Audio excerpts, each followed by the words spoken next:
Hi, this video is part 4 of a series in which I draw an eye and partial face. In this video I will show you how I progressed from this to this. I will also correct the tear duct because I realised that the proportions weren't quite right. If you have not seen any of the other parts of this series, check out the links in the description or at the end of this video.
Okay, so I've made a bit of progress.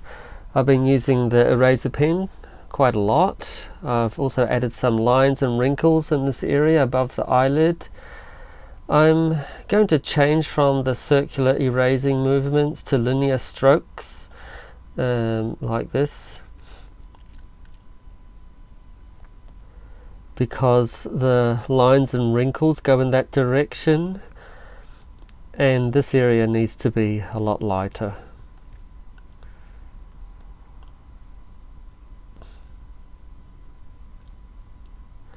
So stroking like this should give a natural look and show up as linear wrinkles as well.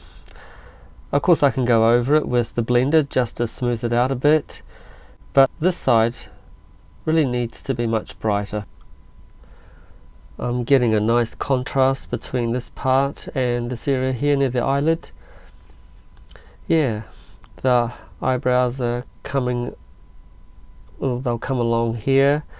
I'll keep stroking the eraser pen like this, which is a different method than before, so you should change the method depending on the type of effect you want to achieve. Yeah, that's the kind of effect I want.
Well, in some ways I'm pleased with how I've drawn this tear duct per se.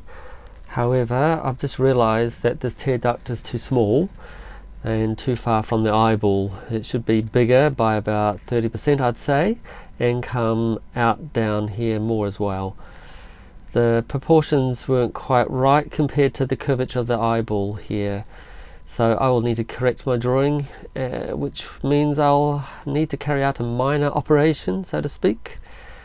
When I was first sketching out the outlines and trying to get the proportions of the drawing right, I was having to correct it numerous times.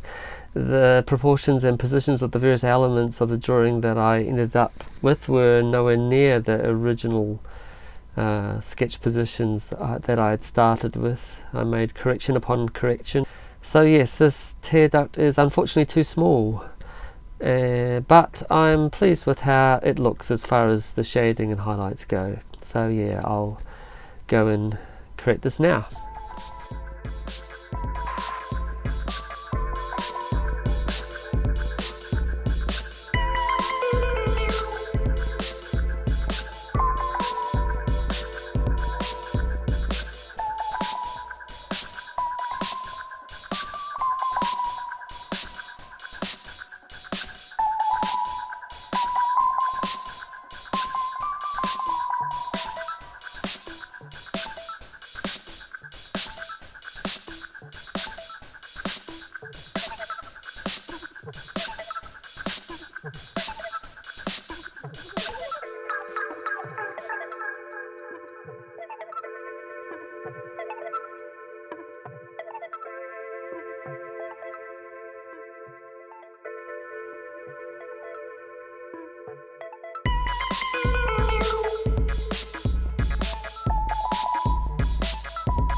Well, those of you who are paying attention may have realized that I forgot to use the blender after putting down the graphite with this method, but it turned out okay. So there we go, I'm using the blender now, but it didn't pose as a problem. But it's just so easy to forget where you are because it's so repetitive.